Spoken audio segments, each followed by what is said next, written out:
In our previous videos, we gave you an overview of the entire budget sheet, just kind of covering the sections and talking about the top section, which is kind of the property info. And then in the second video, we actually went in and broke out more details around the vendor section. And then this video, we're going to cover the GC section.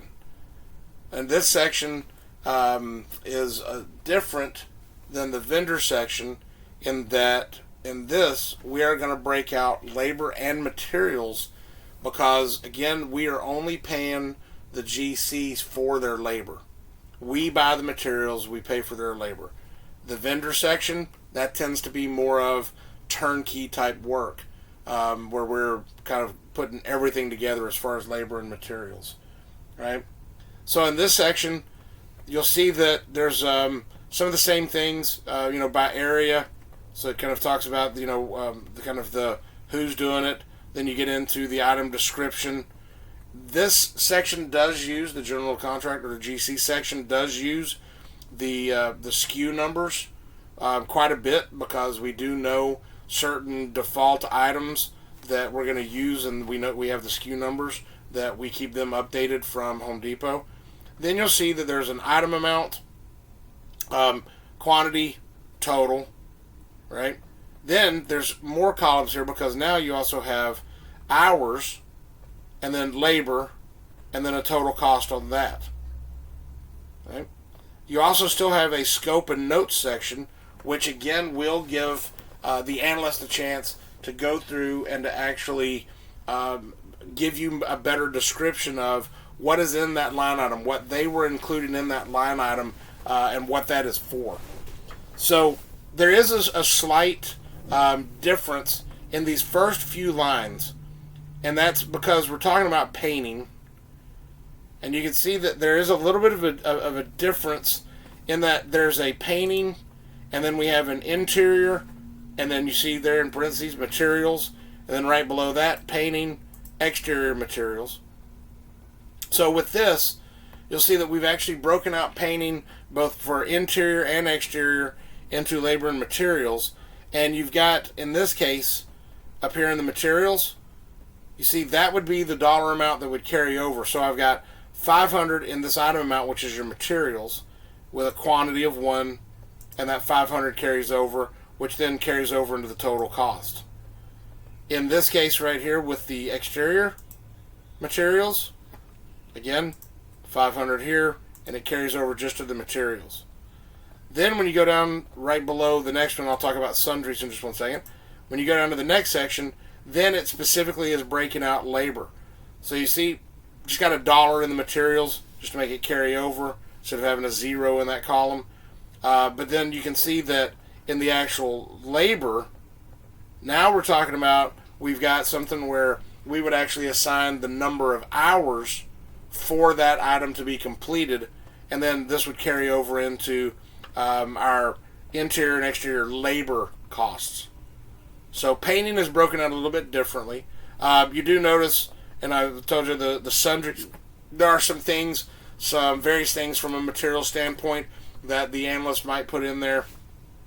And again, that would kind of roll into the materials cost, but this is some various things that are broken out separate from the actual paint itself. These are some of the other items that we might actually purchase for that.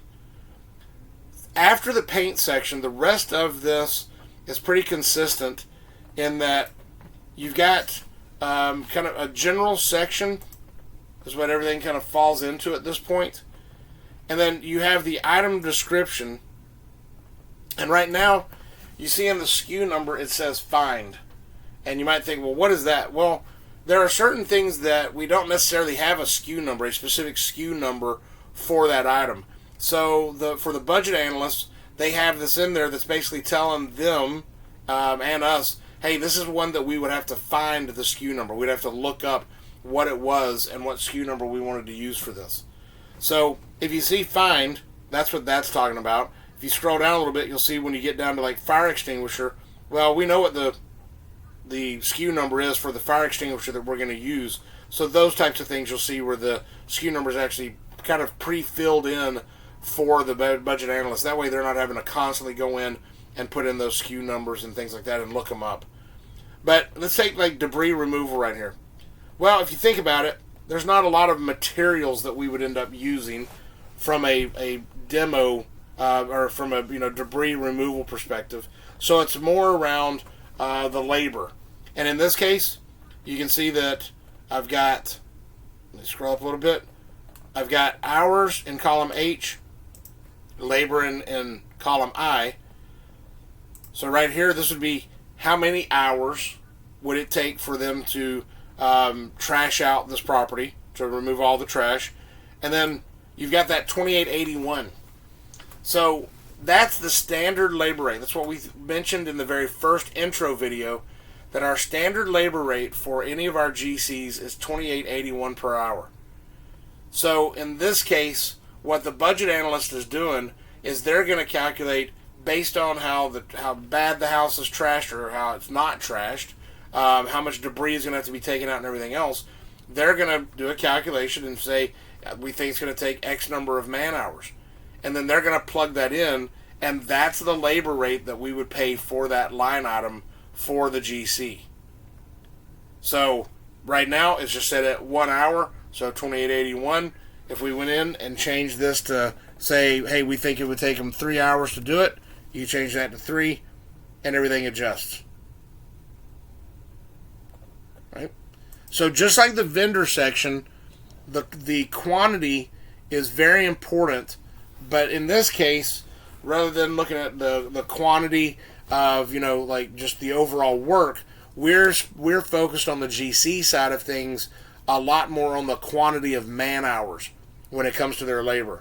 Yes, we still do deal with quantity of materials, but for the biggest part of the budget for the GC, we're focusing in on making sure that we get those numbers right as far as the number of man hours that it's going to take to do something. So you can see, we scroll down through here, there's just various things that you've got of demo existing flooring throughout the house, sheetrock repair. There's just some standard numbers that kind of like in the vendor section where we have certain default dollar amounts that are in there. There's certain standard dollar amounts for some of these line items that are included in this. And again, based on what the data collection, the pictures, all the other stuff, the budget analyst can adjust these numbers back and forth based on what they see from that property and what they see throughout the pictures. Miscellaneous electrical throughout the house.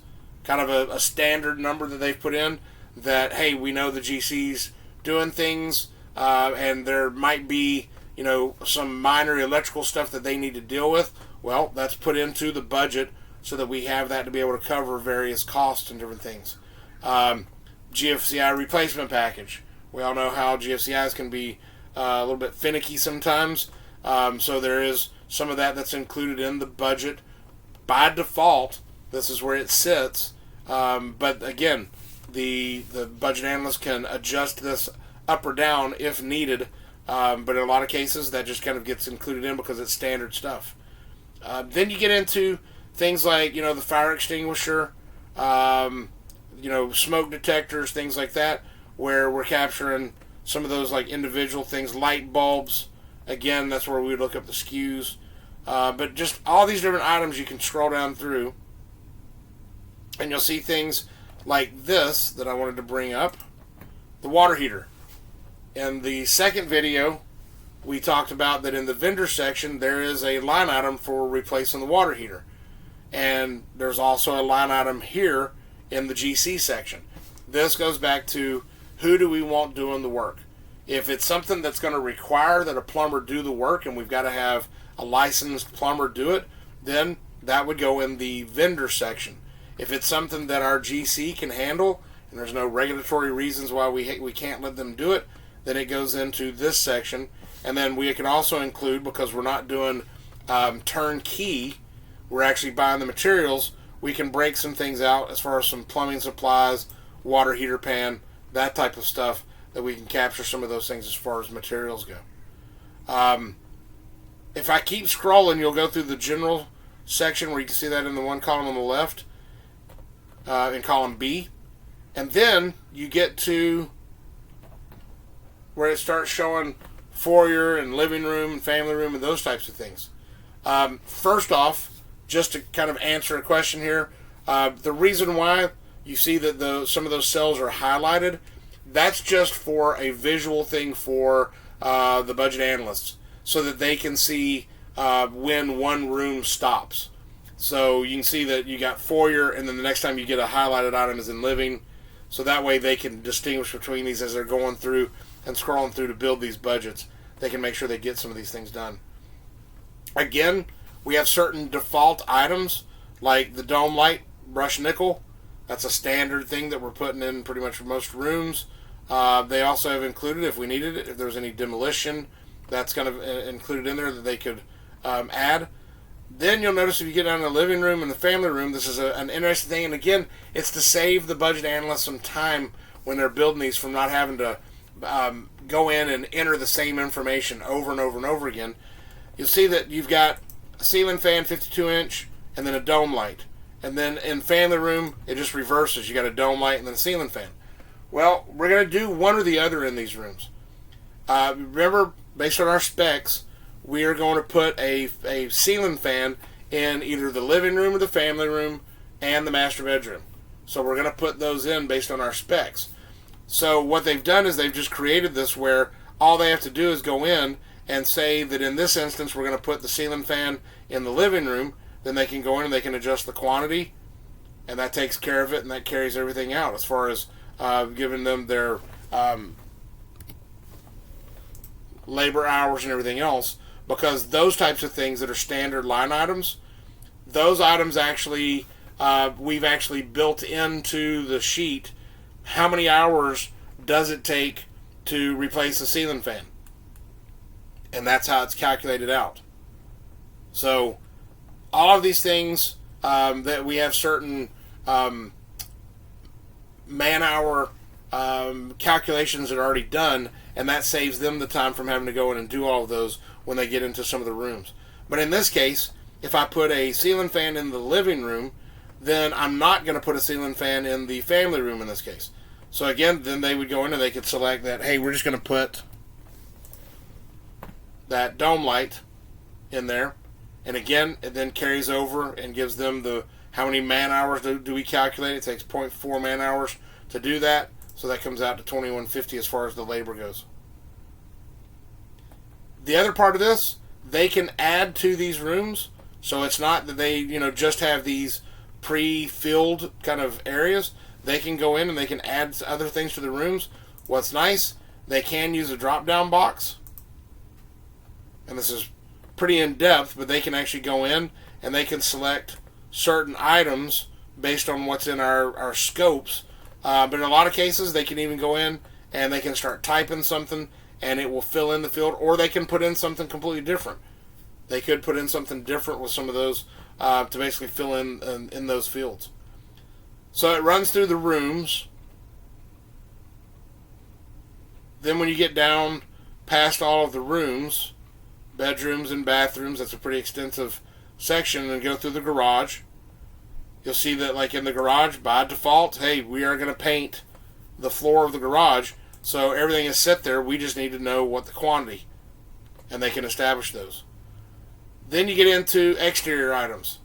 So again, we are going to replace the front door of the house, and we're going to put on that Tiber, that 6-pane window door. We're going to paint it black as well, so you see that line item's right below it. So by default, that's something that's in the budget and is already built into it. Exterior doors, you can see that there's some that's already built into it, but they can make adjustments to it. And then if I scroll on through the exterior, I go all the way through down to even things like pressure wash. There's a certain amount that's by default included in most budgets, and that's where we talked about in the very first video that there are already numbers. Even when you open up a blank template sheet, there are already numbers in the roll-up for the materials, for the general, for the GC, as well as for the vendor. There's already numbers that are kind of rolled up into that, and that's because certain default items we know are generally included in every one of these.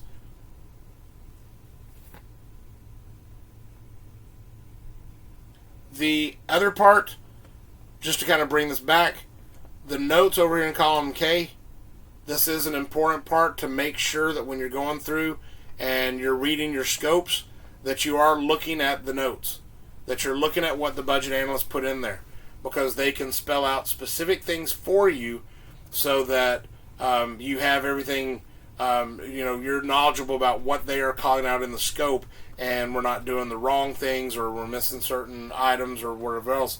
They can call that stuff out specifically for you. So that's the GC section. I will scroll back up. The biggest difference between this section and the vendor is that we're dealing with labor hours. That's the important thing to think of here. And in regards to our review of the budget, when we do our BPM walk, the next thing the thing to be aware of, and one of the things that helps us when we're talking to our GCs, is we don't negotiate with our GCs based on these specific line items. So, for instance, we don't have a discussion with them and say, how much are you going to charge me to remove the debris from this property? We don't go to that level of detail with them. We don't negotiate line item levels. What we negotiate is the package. The GC is different in that matter. We are only looking at the overall package, and we're saying for all of this work, here's what we pay. And it's based on man-hour calculations. That we've done the calculations that say this item should take 1 hour to do. Our labor rate is $28.81, and that gets added into the scope.